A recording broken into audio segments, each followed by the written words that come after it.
Perfect. Awesome. So how are things? Good.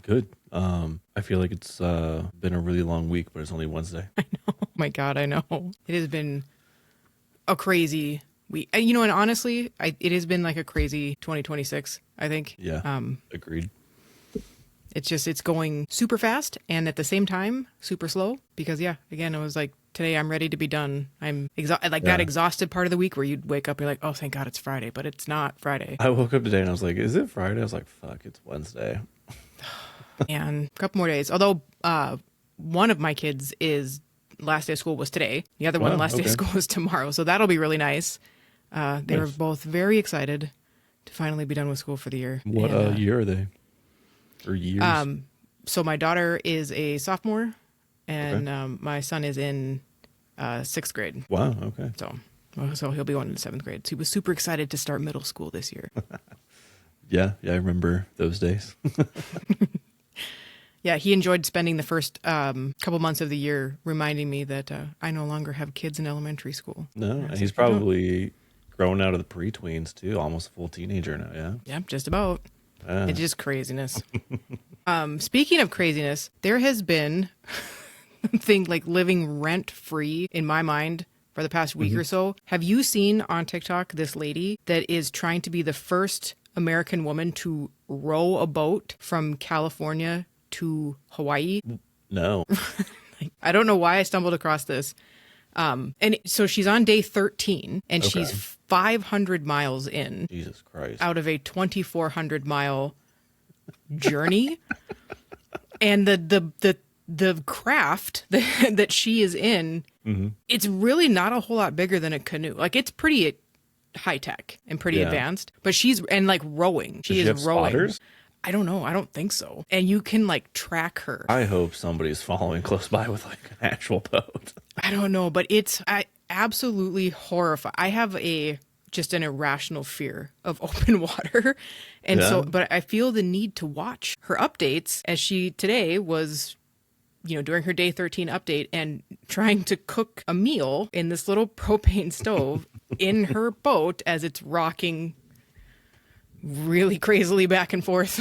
And I'm just like, my God, I don't know. I don't get it. I feel like I spend enough time on regular sized boats out in the ocean. I don't think I could do something like that. No, I don't know. I went halibut fishing in the Bering Sea when I was a kid. My dad was a big fisherman. Yeah. And it was for me, it was a pretty traumatic experience. I'm sure it was normal for everybody else for halibut fishing, but we were just in this, what felt like a very tiny boat, miles off the coast, and just in waves. Like the whole boat was rocking back and forth. And I was seasick the whole time. I did not have fun. And now it's a core memory. Yeah, no. When I first moved to Florida, I spent a summer flying up to like different places in New England and ferrying sailboats down to Florida. Oh, wow. And so I think like my favorite memory was one night between New Jersey and Delaware right there. We were like 4 or 5 miles offshore. Clear night, full moon is probably the coolest thing I've ever experienced. I can't. I can't. The whole thing freaks me out. Even we went to Puerto Rico one year and had to fly, obviously, over the ocean. And all was well until we got to a point where they were like, okay, we're at X spot. So now there's like no like Wi-Fi. There's nothing. There's just no signal at all. And I mean, we made it. It was fine. And we enjoyed Puerto Rico. It was fantastic. But yeah, it's just open water, boats, that type of stuff. It is not for me, but I cannot stop watching her updates. Yeah, good for her. The currents are going to help her even when she's not rowing. So everything gets pushed towards Hawaii there. So yeah, could not be me though. No, I would get tired right away. Like, my arms hurt. I don't want to do this anymore. Yeah. Okay. All right. We should probably get started. Yeah. I'm not super good at intros, so we're just gonna go. Welcome to the Disturbingly Interesting Podcast. My name is Megan. With me is Ben. Hello. And tonight we are talking about haunted houses, which I'm super pumped about. Yeah. No, the one you told me about sounds really good. I'm excited for it. It was really hard not to Google it. I know. I almost didn't want to tell you about it because I also was like, if somebody tells me this is really cool, but don't Google it. Mm-hmm. Yeah. Immediately, that's all I want to do is Google it. But this one is pretty cool. The first time I ever heard about this one was actually from another podcast in like 2017, and they're not around anymore. It was called the Not Alone podcast. Okay. And it was two guys that did it. And I really liked it. I actually looked it up today, and their last episode, I think, was in 2017. Damn. But anyway, that's the first time I heard about it, and then just kind of went down a rabbit hole after that. There is a lot to this, so I tried to pare it down as much as I could. But good. I'm excited to hear about it. All right, well, let's get started. So tucked away in the forests along the southeastern banks of the Loch Ness, that one, yep, it's one of the most infamous homes in paranormal history, the Boleskine House. Okay. Have you heard of it? I think there might have been a good fair chance I've accidentally been there. Nice. Well, that would be cool if you actually did. So it is an isolated 18th century estate. Again, it overlooks Loch Ness, and it's become known as the home of 1,000 legends. Okay, yeah. Have you been there? That is so awesome. It's got a hell of a history. So how did you end up at the Boleskine House? So I was in Glasgow for the ocean science, like the American Geophysical Union Ocean Sciences meeting. Yeah. And I totally blew off this conference that my university sent me to go to Loch Ness. That's awesome. It was like February, and we were just driving around, and I was like, that place looks cool. I wonder if it's haunted. And it was on like the opposite side of like where the town is on Loch Ness. Okay, yeah. That's awesome. Well, this place has got a hell of a history. Okay. And I don't know. At first, I was like, that's kind of a cool name, the home of 1,000 legends. But again, once you get into the history of it, I can see why. Okay. So over the last 300 years, the house and the surrounding land has been tied to stuff like devastating fires, occult rituals, mysterious deaths, ghost stories, strange sightings, and one of the most controversial occult figures in modern history, Aleister Crowley. But according to local folklore, the strange stories surrounding the Boleskine may have started actually centuries before Crowley ever arrived. And some say the land may actually even be cursed. So maybe it's a good thing you're hearing about this afterwards. Okay, so long before the Boleskine House was even constructed, the land really already carried a lot of... It had a very strange reputation. Okay. Back in the 13th century, the parish of Boleskine was established when the Church of Rome began expanding into the Scottish Highlands. And I had read a couple of different stories that said that there was actually a different church there, and that the parish was built on top of the ruins of that one. The other church had caught fire during a congregation and burnt to the ground, killing everyone inside. But the parish of Boleskine was actually governed by a succession of ministers who served the scattered communities around the Highlands and the areas. And reportedly, they needed to travel for miles, either on foot or by horseback, through just terrible weather and rough terrain. And they would meet with the parishioners living in the areas around the Highlands. And it was a very taxing and thankless job. But next to the parish sat the old Boleskine graveyard. And according to one local legend, the graveyard became the center of some very strange stories during the ministry of a man named Thomas Houston in the mid to late 1600s. So the stories claim that there was a dark wizard who lived in the area and would come to the graveyard at night to perform rituals and raise the dead. Supposedly, it became Thomas Houston's responsibility to go back out there and lay them all back to rest again. There's also stories that the parish served as a military outpost during the Jacobite Rebellion, which added to the graves. But the house itself, so the manor itself, was constructed in the 1700s as a private residence. So it was commissioned by a man named Archibald Campbell Fraser, who was the son of Simon Fraser, also known as the Fox. I like that name. It's a pretty cool nickname. It's the Fox. Yeah. He was notoriously known as someone who played both sides during the rebellion. And apparently he bailed on some of his fellow rebels during the Battle of Culloden, which pissed a lot of people off. Yeah. Not super happy about that. And Fraser was later captured and beheaded for treason at the Tower of London. And there are claims that people can hear Simon's head rolling down the corridors of Boleskine. The house remained in the Fraser family until 1894.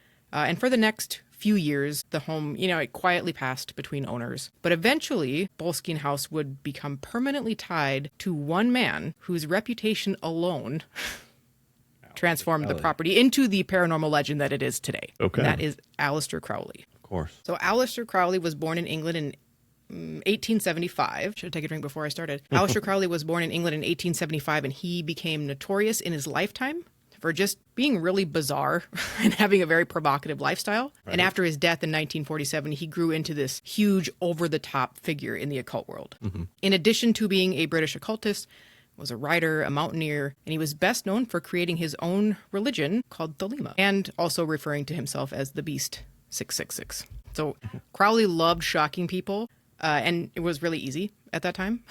During that time, the English were pretty conservative, so it was pretty easy to shock everybody. And he would openly discuss things like magic and mysticism, alternative spirituality, sexuality, drug experimentation, and heaven forbid, personal freedom. So he frequently wrote about things specifically designed to provoke outrage. And the British newspapers eventually would label him the wickedest man in the world, which he got a kick out of. He wasn't upset about that at all. But his defining moment, or the defining moment of Crowley's life, would come in 1904 when he was visiting Cairo, Egypt. Crowley claimed that he received a supernatural communication from an entity called Iwas.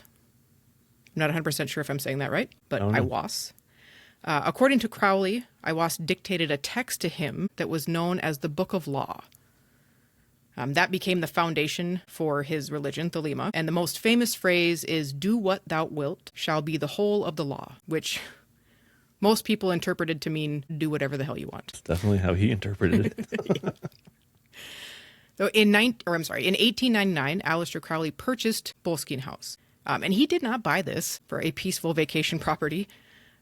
He specifically chose Boleskine House because of its isolation and its layout, and for the sole purpose of performing ceremonial magic rituals. Crowley believed the house was the perfect location to conduct these elaborate rituals, one of which was from a grimoire called The Sacred Magic of Aberline the Mage. Not 100% sure if that's correct either. Aberline the Mage. The ritual was supposed to help the practitioner contact the holy guardian angel. And according to a lot of people, this ritual was very intense. And it supposedly required a lot of stuff like months of isolation, some intense focus, a bunch of preparation and prayer, and attempts to contact or command spiritual entities, specifically the 12 kings and dukes of hell. Crowley later admitted that the rituals got out of hand, and that there are stories now that circulate that he never actually completed the rituals, that he just left the property without dispelling the entities that he had summoned. Interesting. Yeah. And it becomes important because in a lot of occult traditions, abandoning these rituals halfway through is not a good idea. You should not do that. Yep. Big no-no. Big no. It's bad juju. The belief is that it leaves these doors open. But whether or not you believe in any of that stuff, the stories surrounding Boleskine exploded after Crowley arrived. People started describing things like strange noises, shadowy figures, sudden feelings of dread, hearing doors slamming, having nightmares. And what many described as just a really oppressive atmosphere when you're inside the house. There were also stories of involving servants that were suffering. That's not funny. If servants suffering from emotional breakdowns, bizarre accidents, and even visitors refusing to stay the night. Emotional breakdowns are not funny. Don't laugh at emotional breakdowns. Everyone has an emotional breakdown at work at least once. Yep. I get it. Yeah. So after Crowley eventually left the property, Boleskine House passed through several different owners over the decades, and the stories never really stopped. They just kept going along. In 1965, supposedly an army soldier took his own life with a shotgun on the property and was later found by one of the staff, which probably caused a mental breakdown. One of the most famous owners after that was Jimmy Page from Led Zeppelin. So Page had a long-time fascination with Crowley and the occult, and he purchased the home in 1970, or in the 1970s. But interestingly enough, Page reportedly spent little to no time actually living there, and he actually let one of his friends, Malcolm Dent, and his family stay there. And Dent would end up reporting hearing strange noises and creaking sounds throughout the house the whole time he was there. Since then, numerous caretakers associated with the property throughout the remaining years continued describing strange experiences, again, unexplained sounds, feelings of being watched, just a very unsettling atmosphere, and even the sound of something like a ball rolling down the hallway.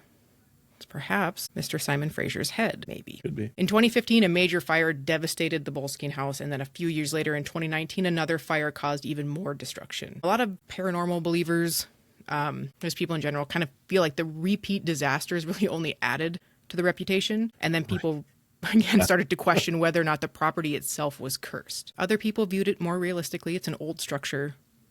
damaged and neglected. But today, restoration groups continue to work on preserving what remains of the house. Because regardless of what people think about the paranormal or the occult, Boleskine House has become a huge part of Scottish folklore and occult history.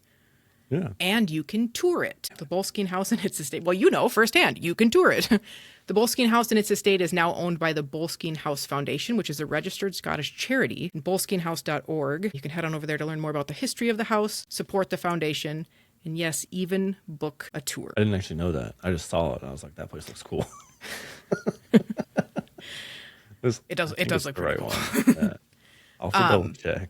Most of the houses there looks pretty cool, but yeah, honestly, I think any house that's on on the Loch Ness would be. It would be awesome to go to. But really, if you look at the history of the Boleskine House, kind of everything that's happened, it is very easy to see how it got that nickname, the House of a Thousand Legends, and you have everything you need to make a haunted house: medieval graveyards. Right. Stories of the dead rising, isolated folklore, Aleister Crowley, other famous overs, devastating fires, and more than a century of people insisting that some strange shit goes on at Boleskine House. So that is my haunted house story. That's incredible. That is one of my favorite. That is on my bucket list of haunted houses to visit. I wish I knew that in February. So it was like this last February? Yeah. Oh, shit. Yeah. Yeah, no, that's awesome. I was just running around pissing everybody off, asking them if they've seen Nessie. Now I have something else to be insufferable about. That's what I would do. I've been, the Loch Ness has been one of my favorite, I think, urban legend, folklore, cryptid places. It just looks so cool. And I've never been to Scotland or anywhere. It's all the pictures and all the stories. It was beautiful.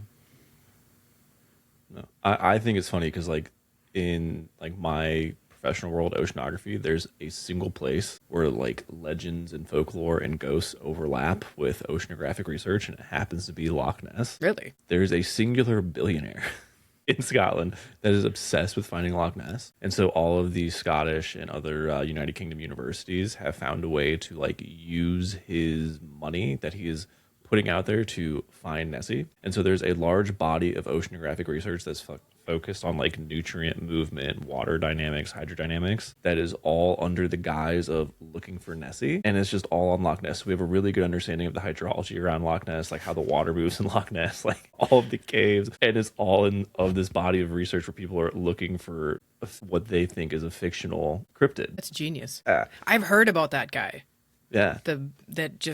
I don't remember his name, but yeah, he's wasting like all of his money to find Nessie. Yeah, but no, they've learned a lot about hydrodynamics from it. I guess it's not very all cool. bad. Yeah, and so that's what I told my boss when I got back, because he's like, I heard you didn't actually attend the conference. I was like, yeah, but hear me out. Yeah, I was like, I had to see it for myself. I feel like that's a good reason. Yeah, no, he wasn't too mad, but a little mad. Just a little bit. Maybe just a little bit mad. No. So my haunted house story is from my hometown. Oh. It is so the house itself, I believe, is in Bloomington, Illinois. I grew up in a town called Normal, Illinois. Bloomington, Normal are twin cities. They're right next to each other. Growing up there, we call it Blono. Nice. And Normal, Illinois tends to get referenced a lot in like spooky TV shows. It is where Uncle Fester, in the most recent edition of Wednesday Addams, was arrested. In Stranger Things, it is where Dr. Brenner runs off to in season 2. Wow. Why this is, I don't know. I think it's because people don't genuinely believe a place called Normal exists, and so I was gonna say, I mean, it's got a name, right? It's got the name that people are like, yeah, that's a spooky place. And it is comical. The local high school, on Normal Community High School's motto is "We are normal." I tried to tell them a million times that that's not the motto they think it is. We are normal, we promise. Yeah. I was like, guys, we're in the middle of a cornfield. People already think that we're the children of the corn. But so this is the David Davis Mansion in Bloomington, Illinois. David Davis was a local politician and ended up being a Supreme Court justice. But that's not what he's most well known for. He's best well known for being one of Abraham Lincoln's earliest friends and biggest benefactor to his original presidential campaign. And so Abraham Lincoln has a long storied past of paranormal activities surrounding him. Heard that. I've heard stories. But not many people know that there's a small little Victorian house in central Illinois or you may be able to talk to Abraham Lincoln. Yeah. And so most houses, at least back then, they were kind of built to be remembered, right? And they're remembered now, not because they're old, but because they're historic, right? People love houses with character, as they call them. And so growing up around the David Davis mansion, this was our local haunt, right? It was in the middle of a residential neighborhood on about 5 or 6 acres. That acres was cleared with a garden, and in the middle of this garden was this 3-story, pretty formidable, terrifying looking Victorian home, preserved pristinely. And so what did we do? We held our proms there, as one does. As one does, yes. Yeah. And so my senior year of high school, we had our prom there. And at this point in time, I wasn't necessarily super familiar with the haunted history of the building. And we'll get into that a little bit now. And so it's now called the David Davis Mansion, but when it was originally built, it was given the name Clover Lawn. And so the mansion was originally designed by Alfred Pecknard, which if you're from Illinois, you'll know that that is the architect who designed the Illinois State Capitol building. And so the home is modern, but quite elegant for its time. It had all of the indoor features that weren't super common at the time. It had indoor plumbing, elaborate spaces, gas lighting systems, had a basement, a boiler room, and what most people don't know, a full set of corridors between rooms for the workers to navigate the house without being seen. It was fancy. Yeah. And so you could imagine this place at night, not well lit. To this day, they still use the gas lighting system in the house when they bring people into it. They are really trying to retain the essence of the home. And so the houses are incredibly formal, right? They have Victorian wallpaper, they have baseboards and crown molding and plenty of other paneling, right? And some of these panels, if you push on them, will open you up into these hallways that now not even the staff really uses. They're mostly used for storage. And so there's one room in particular, the library. It's up on the 2nd floor. There is a panel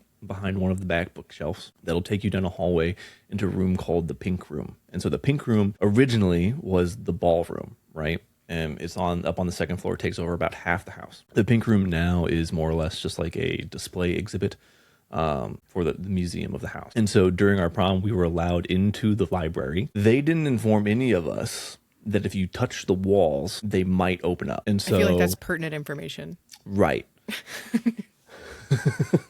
You might want to tell people that. Yeah. And so one of my friends, his family had lived in the area for like a few generations at this point. So the mythos of the house had been passed down. And my friend was like, Ben, I'm pretty confident there's hidden rooms. I'm going to go find one. And I was like, why? I'm assuming you could imagine this kid had no good intentions on his mind. It was prom night. He was like, I'm going to take my date. We're going to go to find one of these rooms. And I was like, dude, well, I don't think they exist. Like, it's not that big of a house. It's pretty big. But I didn't think places like I thought that was just something you see in a movie. You press a wall, it opens up, right? That's not real, right? No. So being my date, we were pretty good friends. Nothing nefarious going on there. We're kind of just making fun of our mutual friend trying to sneak his date into this room that we don't think exists. And so we're in the library. And we start hearing this knocking coming from the walls. And my friend immediately took that as, oh, see, like there's already somebody in there, like we can get in there. But then the knocking happens on the other side of the room. And now, so this room, or this wall now, is an exterior wall to the house. Wow. There is no way there is a hallway there leading anywhere else. And so we walk over to that room, or to that wall, and I start just looking out the window. And so our prom was taking place like in the gardens. And so we were just overlooking it, right? Knock again, other side of the library, back where it was the first time. My friend at this point, also now a little bit drunk, walks over to the wall, stumbles, and lo and behold, finds the panel. yeah. And so we all like peek our heads in like Scooby-Doo style, like one on top of each other, peeking in this hallway, no lights, filled with boxes, very clearly a storage room. I was like, oh, like they're just hiding a storage room. He's like, no, these are the hallways between the rooms. Now we can get to every room in the house. And so against my better judgment, we all start traipsing through these hallways in the building. We eventually come to like a T in the hallways, and we get to where the Pink Room was, which was now the museum exhibit, or the museum, the museum area of the house. That is also where all of our teachers are, all of the chaperones are. And so we're like, okay, we can't come out here. We have to go back the way we came. And so we're trying to get back, and on our way out, the library wall door shuts on us, but we know on pretty good authority that nobody else was in that library with us or came in after us. Do we know that for sure? No, but of our high school, we were the most rebellious people. And so of all the likely candidates of who's going to close that on us, they were all in the hallway with us. And then we start hearing this whistling coming from back towards where the Pink Room used to be. And so we head back that way, and we get back to where that door is, and we can kind of see through this crack into the room, and we just start arguing like, can we just go out? Like, we're in trouble. I was like, my buddy Garrett's kind of drunk at this point. I was just like, we got to just like hunker down. And then we start hearing the knocking again. And this time it's back towards the wall where we originally came in. And so I peek my head around that T area just to see, because at that point I'm like, maybe it's just like someone's just got to be messing with us, right? And so I look and there's nobody there. And so we walk back down towards this door, which I don't know why we couldn't open it. It didn't really make sense because like if you just pushed on it, I felt like it would have opened if like you could push on it from the other side and it like clicked and then push back. And so I just start trying to push on the door, and I hear knocking on the other side of the door now. The one you're pushing on. Yeah. And so eventually like we hear it click and it opens back up, and we walk out and there's nobody there. We sneak our way back into the museum area through like the main passageways. One of the staff members from the museum was there, and she could kind of tell we were all ruffled and came from the library area, which we weren't really supposed to be in. She was like, hey, like, what are you guys doing? And we're like, oh, nothing. Nothing. Definitely not going places we shouldn't. Yeah. And we're like, no. It's cool. Like, be chill. Like, nothing. We weren't doing anything. And so this woman starts asking, she's like, oh, like, it looks like you guys came from the library. And we're like, no. Why would you think we were in the library? And she's like, well, I heard some knocking around. And we're like, what are you talking about? She's like, you guys were in the hallway, weren't you? And we're like, no. And she's like, no, it's okay. She's like, how did you get in? And we're like, what are you talking about? She's like, we locked those before the prom, so you guys cannot get in there. And she's like, the only way they can be unlocked is through that one. And she points to the wall in the museum area, the pink room, which we were on the other side of trying to figure out how to get in. She's like, that's the only one that's unlocked. She's like, I would go in there and have to unlock them all from the inside for you to get in. And so at this point, like the hair on the back of my neck stands up because I'm like, we just like fell into it and opened. She's like, no, like that would not happen. She's like, they're like padlocked. And I was like, there's no padlock on that door. I was like, maybe you missed one. Are they though? Because we kind of fell in it. Yeah, and no, she's like, no, I'll show you. So she takes us in through the pink room door now. We're back in the same place. We go back around the T, and son of a bitch, I'll be damned if there's not a fucking padlock on that goddamn door. What? As I start pushing, I'm like, well, like, are there any other like staff members here tonight? She's like, no, like it's just me and this one other guy who's been working the refreshments bar for you guys. I was like, okay, well that's really weird because like we did hear like some knocking and whistling, and so like maybe he was taking a break messing with us. And she was like, that's actually really interesting. And so apparently when Abraham Lincoln was just a young attorney in central Illinois, he would spend a lot of time in the David Davis Mansion library. And one of the things that David Davis hated about Abraham Lincoln was how noisy he was, because he was always whistling, sitting there reading a book. It's creepy and cool. That's awesome. But it's really interesting. If you talk to anyone officially at the David Davis Mansion, like on their website, it says like frequently asked questions, like, are we haunted? The stance is officially no, we are not. But if you go through their Reddit pages, their Yelps reviews, if you talk to people who have been there, lived there, or have worked there, there's a myriad of encounters that all seem to stem around the library and a phantom whistler that corresponds with the only known person that was in there whistling was Abraham Lincoln. That's cool. Yeah. That is really cool. All in Normal, Illinois. Yeah, the most normal place alive. There is a place in Duluth, Minnesota called the Glensheen Mansion. Okay. And it is, it's a historic mansion. I think they're all like steel barons or something up in there. Anyway, very rich men back in the day. Right. And the story is that the daughter, I believe it was one of the daughters, somebody was brutally murdered in the home along with the maid. And it's kind of the same thing. Like if you Google it, like Haunted Glensheen Mansion, all of these stories of just these crazy, and they even like offer haunted tours or like flashlight tours and stuff like. But their official stance is, we're not haunted. There's no ghosts here. Yeah. There's nothing. Yeah. And I'm like, are you sure? We went there. And it's a self-guided tour now since COVID. And we get there, we're walking in the door. Like the first thing I ask the guy standing there is, okay, I have to ask you, is this place haunted? And he just kind of looks and he's like, so tired of people asking that. No, this place is not haunted. Interesting. And I'm like, wow, you're a Debbie Downer. Who do you have a coworker that says it is haunted? I'd like to talk to that coworker. Yeah, do you have someone who's more whimsical? Like, come on. I want to hear the stories. But yeah, it's another one of those like, no, we're not haunted. It's okay. Just come hang out. I think my personal favorite haunted house story isn't really specific to any house. But I feel like if you lurk a lot on paranormal Reddits, you'll come across like a really common thing that a lot of people remember happening in their house when they were a child. And so I love those stories. it is in my opinion, it's a version of the woman in white, right? And so always a woman in white. Always, right? Always is. And the reason how I got on this was my sister encountered this when she was young, like well before I was born. And so what she said is one night she was sitting on the top of the stairs playing after our parents had gone to bed.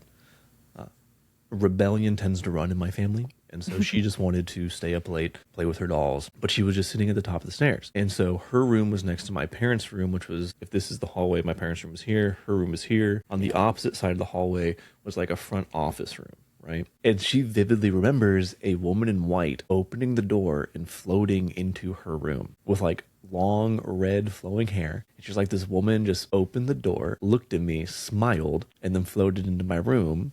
And she's like, I just remember wanting to scream, but not being able to produce any sound. And so I started looking on Reddit just because I was like, that seems like really familiar. Like, I swear I've read this somewhere before. And so I started going through Reddit, and there's this really common encounter where young kids, particularly playing late at night while their parents are asleep, will see a woman with a long flowing white dress and luscious red hair floating into their bedroom. That's crazy. Yeah, and the craziest thing is like the key detail is they're all like, I wanted to scream but I couldn't. It's like the old hag, like sleep paralysis. Yeah, where everybody sees an old hag. Yeah, man, that's freaky. I had this friend growing up that her dad was, my gosh, he worked for a university and he had some crazy title. He was the director of something abroad. And so he would leave like the country frequently. And when he would come back, he'd come back with all these like cool little trinkets from all these different places that he went to. And she used to tell us all the time. And I had known her since like elementary school. And she used to tell us all the time, like, oh, my house is haunted. They live in this old house in the middle of the city. My house is haunted. Whatever. I'm like, okay, yeah, it's okay. It's okay to be scared. It gets fine. Doesn't mean your house is haunted. Right. But the older we got, the more like when her dad would leave, she'd be able to stay there by herself. We got into our teenage years. And so one night she said, hey, can you just come like stay the night? My dad's out of town. And I'm like, yeah, sure. That's fine. So I go over there and stay the night. And we're sitting in the living room watching TV. Actually, we were watching The Simpsons. We're watching The Simpsons. And the TV channels start changing. She's changing the channel. I'm like, look over, like, what are you doing? I'm watching that. And she's just got this just shit grin on her face. And she looks and she points down to the coffee table where the remote is. And I'm like, okay, could be a glitch, right? Like, could be anything. Yeah. So we end up going to sleep that night. And we sleep in the living room. And she's sleeping on the couch and I'm sleeping on the floor. And I woke up randomly, I don't know, in the middle of the night sometime. And I like felt this pressure on the back of my legs. Like a really, really like defined area of pressure. And I was like, what the hell is that? And I kind of looked around and it was her cat. Her cat had fallen asleep on my legs. And I was like, damn it, Cosmo, I think his name was. But now I'm up. And I could hear like what sounded like somebody walking around above us. But we were in, would be like a new addition on an old house. It's like a house that didn't have a living room, now has this like new living room on it.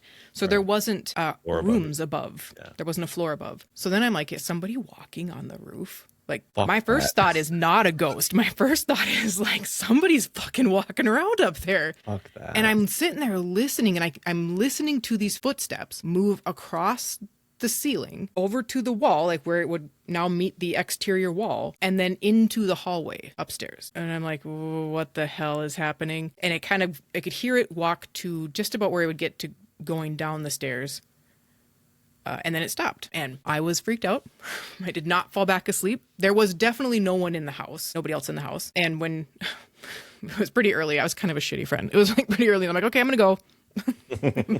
See you later. Have fun. And it turned like, and again, like the older we got, the more it's like, it's actually we kind of came to the conclusion that she was haunted, not necessarily her house. Because when she moved out and got her first apartment, her and I were out doing totally legal things.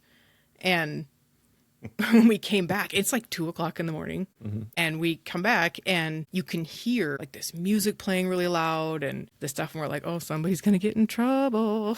We pull into the parking lot of her apartment building and we look up and her lights are on. And like, we get out and like the music is coming from her apartment. We're like, oh shit, like what is happening? We go up there, we open the door and like stereo's cranked all the way up. Like, turn that sucker down. Like, I am super surprised nobody said anything. But the strangest part about the whole thing, other than that, every single light was on. Every single light. Like, the microwave light was on. Like, every single light that could have been on was on. I was like, okay, that's pretty freaky. I don't like that. As we got older, we're adults, graduated, kind of lost touch a little bit. And she had 2 kids at this point, and they were both babies, both very small. And I had kind of gotten a hold of her. It had been a couple years since we'd talked, and she said, "Hey, come over, we'll hang out for a little bit." And went over to her place, and her kids were downstairs in their bedroom, and she said, "Hey, do you want to go hear something?" I'm like, "Okay, that's weird, but okay, yeah, let's go." So we go down to where her kid's bedroom is in the basement, and the door is open, like a crack, because they're little kids. And she's like, "Shh, just listen." And I'm listening, and you could hear like humming almost, or like singing or humming or whatever. And I'm like, who's in there? Like, who is that? And she goes, "I don't know." She goes, "But it literally sings to my kids every single night." And I'm like, that's messed up. I should find her. I have not talked to her for a few years now. I should find her and see if she's still haunted. We are significantly older now, but that's crazy. I think that's one of my biggest fears is being like personally haunted. Yeah. I don't know that I would want something following me around. I would live in a haunted house. Yeah, absolutely. I would totally live in a haunted house. I don't know that I would want something following me from each place. And I don't know, maybe it's because she lived with the damn thing her whole life, but she didn't really seem to be too bothered by it. I was more bothered by it than she was. I mean, I guess if it's never like made her feel threatened, but yeah, I don't know. That was super weird though. That was probably the strangest thing. Bathing in holy water. Was listening to that. It was like, because then I was trying to rationalize it, in my head. I'm like, maybe it's a toy or something that's just kind of going off. Yeah. But I don't know. It was pretty convincing. It was pretty convincing to me. But I have to say, that would probably be my creepiest, like, personal haunted house story. I don't know that I've ever, despite my best efforts, I've never lived in a haunted house. My sister believes that our house was haunted that we grew up in. But I don't remember anything from that. But yeah, that's it. Singing to my kids every night. Ma'am, what? What do you mean? It's not okay. You're not even like a little... Like, I would want to know. Like, could you not? Like, could you not mess with my kids, please? Yeah. I don't know. At that point, I'm like, I don't know, but I have to assume the worst. So goodbye. Here's a priest. You can go now. We're done. Yeah. Toodles. Man. Do you have any bucket list haunted houses? Yes, but I don't know if I could ever find it again. So when I first moved to Florida, this was probably like 2019, 2018.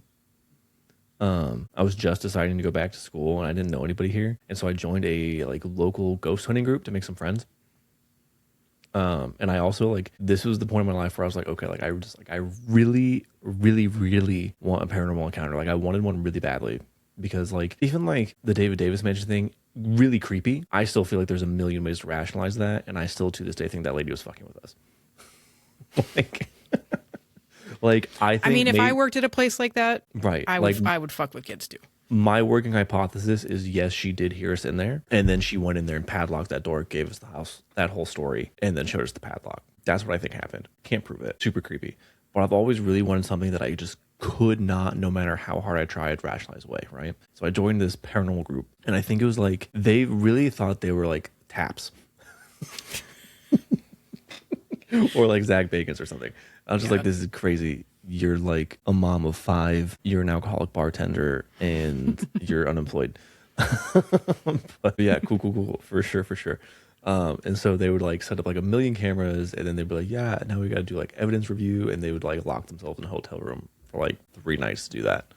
Kind of weird vibes, but I was just feeling it out. And so like it was like the second house. They're like, oh, can you go do like a what did they call it? Like an intake, right? So you go like meet with the person and they like walk you through their experiences, right?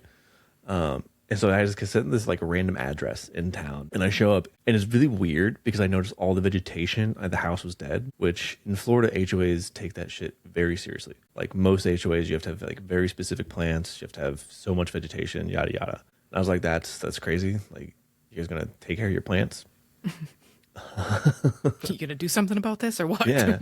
And then so to preface this, I went in the morning to do this intake, right? It was like 10:30, 11 o'clock in the morning, middle of the Florida sun. It was winter, so it wasn't rainy or cloudy. The house had giant windows, no shades, no curtains. They opened the door and it's like 5 hues darker inside. You. And I was just like, that's weird, right? Like I wasn't really thinking about it. I was like, that's just like really strange. Like that's like a weird play of light that like not like you have these giant windows, yet you're not getting a whole lot of natural light. Like that's what I was thinking. Like to this day, that's what I'm thinking. But I'm walking around like the whole house. And it's just like weird and dark, and it just like feels off. And these people, like, I was just like, I can't tell if you're crackheads or what, because they're just like really twitchy and like looking around all the time. And like in hindsight, I feel like they were just fucking terrified 24/7, because like Probably. they would like peek around corners before like going into a room. I was like, what the fuck? Like you're gonna kill me? Like what are we looking at? yeah. And so no, it was crazy. So they'd like take me into their daughter's room, and they're like, this is where like the most activity is. And I was like, okay. It's like my brain immediately goes like this, the poltergeist. I don't know. I wasn't really trying to like say anything because I was like, I don't really know this stuff. I was like, this is like my first day. And they're like, why did they send you? I'm new. I don't know what to do. Yeah. And I was like, I don't know. I think I lived the closest. I'm just here. And so they were explaining to me about everything. And they're like, yeah, like our daughter is always waking up in the middle of the night because she hears 3 like knocks on the wall above her bed, like like da da da da da da. And I was like, that's oddly reminiscent of like horror movie demon shit. So I was like, I don't really know if I believe you, because like I feel like most of that's blown out of proportion. And they're like, no, what do you mean? So I'm just like, I feel like most people I've ever like read about that actually experienced that type of phenomenon, it was much different than is portrayed in the movies, right? But the daughter, I think, was the scariest thing. Like, she just like walks out of the bathroom and she's like, "Oh, you're here to help." Like, blink, like, "Oh, you're here to help." I was just like, "What the fuck?" And I was like, "I don't like that." I'm all of a sudden uncomfortable. Yeah. But there was just like this deep, just like, have you ever just looked at someone and been like, they are so beyond scared they cannot present emotions anymore? Can't say that I have. I feel like that's the only way to describe her behavior. Was just, I could tell she was afraid, but she wasn't acting like it. She was just acting so numb to everything. And I was just like, that's Like if we just pretend it's not happening. yeah. And I was like, that's really, really uncomfortable. But so I did like the intake, and I was like, I told like the people in this group, I was like, hey, that was like actually like really kind of strange. Like their family dynamic was a little weird. Like the parents were like super dodgy. I was like, I don't necessarily know if it's paranormal, but like there might be like something else going on in this house.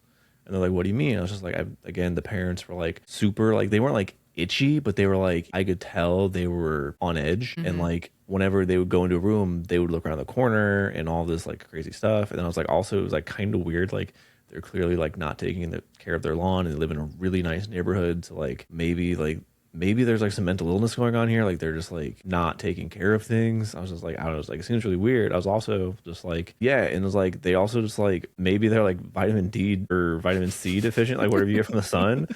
And they're like, what, why? I was like, because that like no light gets into their house. But they ended up doing like a full investigation. But at that point in time, like I had like fully like started school, and like the people of that ghost hunting group, I was kind of like, you guys give me weird vibes too. Like I'm out.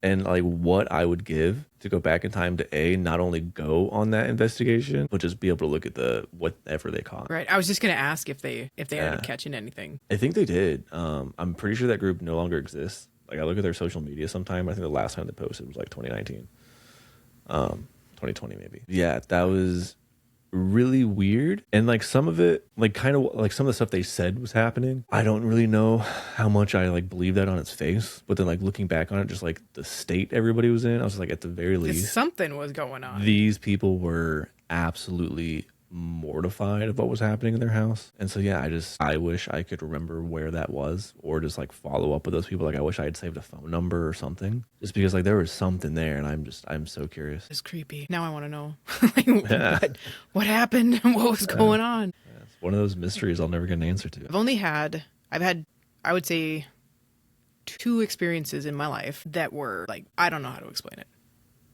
Yeah.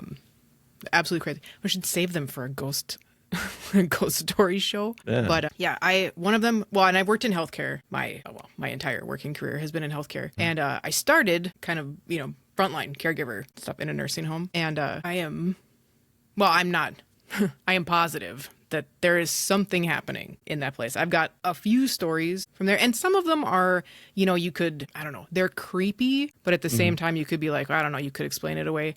Right. Like I said, I've got two from there that I have no, like, to this day, I have no idea. I don't have any rational explanation for it. Maybe we'll have to do a ghost story one. Yeah. No, we'll have to do like a whole episode on those. Your unsolvable paranormal encounters. I did have another one. My mom was a hospice nurse, and she had told me that, I think I told you this. She had told me this story that one of her patients had told her. And, my mom is she's not a ghost person. Like, she doesn't have, there's no reason for her to make it up. She's telling me, Right. there's, but yeah, I told that story over on the Haunted Grove, and people went like absolutely crazy over it. And I'm like, man, like some strange shit out there. People love ghosts in hospitals. Like those stories do really well. I worked night shift all through college, so there's some strange shit that happens on the night shift. Yeah. The moon comes up. So you worked in like a hospice place? So I worked, my encounters were in a long-term care. Okay. It's like a nursing home. Gotcha. My mom was a hospice nurse, but I also spent quite a bit of time working in acute care, so in a hospital, night shift as well. And I had to go down to the morgue a couple times. That was pretty freaky. Didn't do that. Okay. And normally it's not a big deal. Like, I grew up around this stuff. Yeah. It's not a big deal. So I always feel like I know I have an active imagination. Right. I understand that. But there's a couple times, like I said, and usually if I'm freaked out by it, I'm like, something's kind of crazy with it. But maybe that's what we should do next episode, is a ghost story one. Yeah, I think that'd be good. No, I don't like hospitals or places like that because you're gonna say that I'm crazy for this, but I swear people who are about to die have a very specific scent. They do. That's not crazy.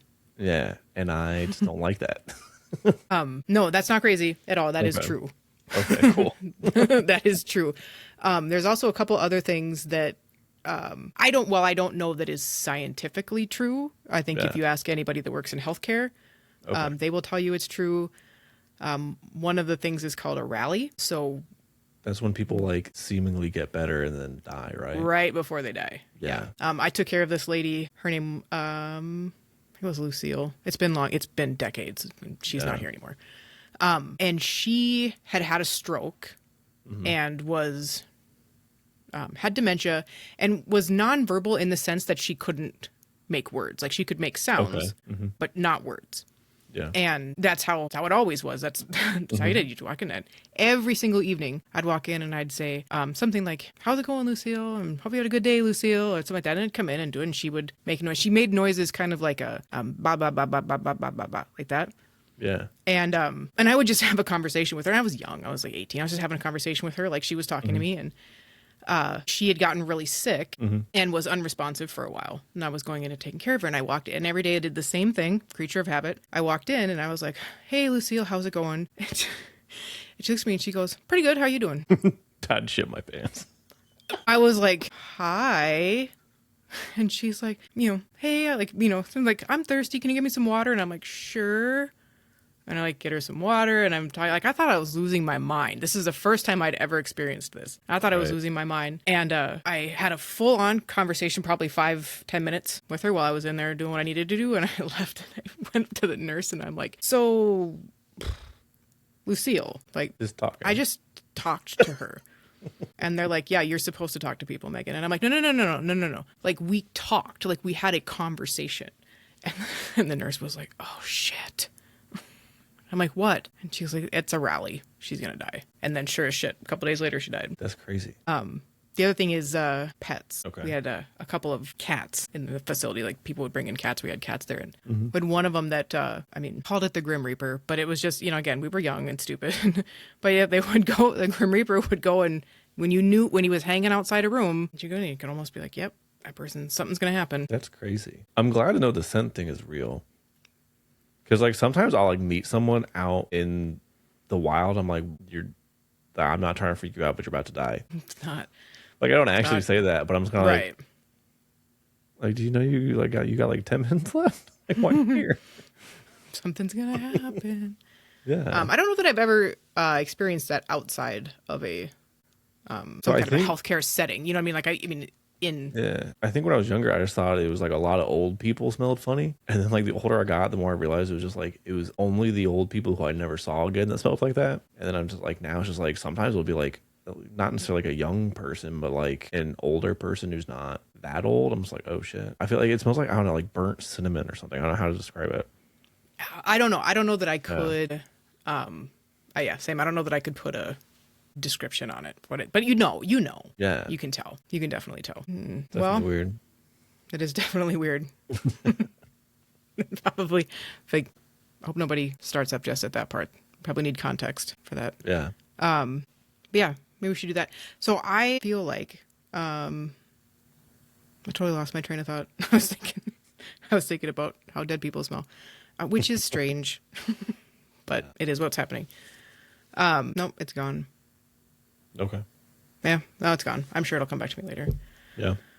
But that is it. I think that'll be it for episode. I'm not super good at outros, so we can figure it out. We can always like add We'll things onto it too as we go. Just be like right done talking and be like, okay, thanks, bye. Click. Yeah. We're done. Toodles. Talk to you guys next time.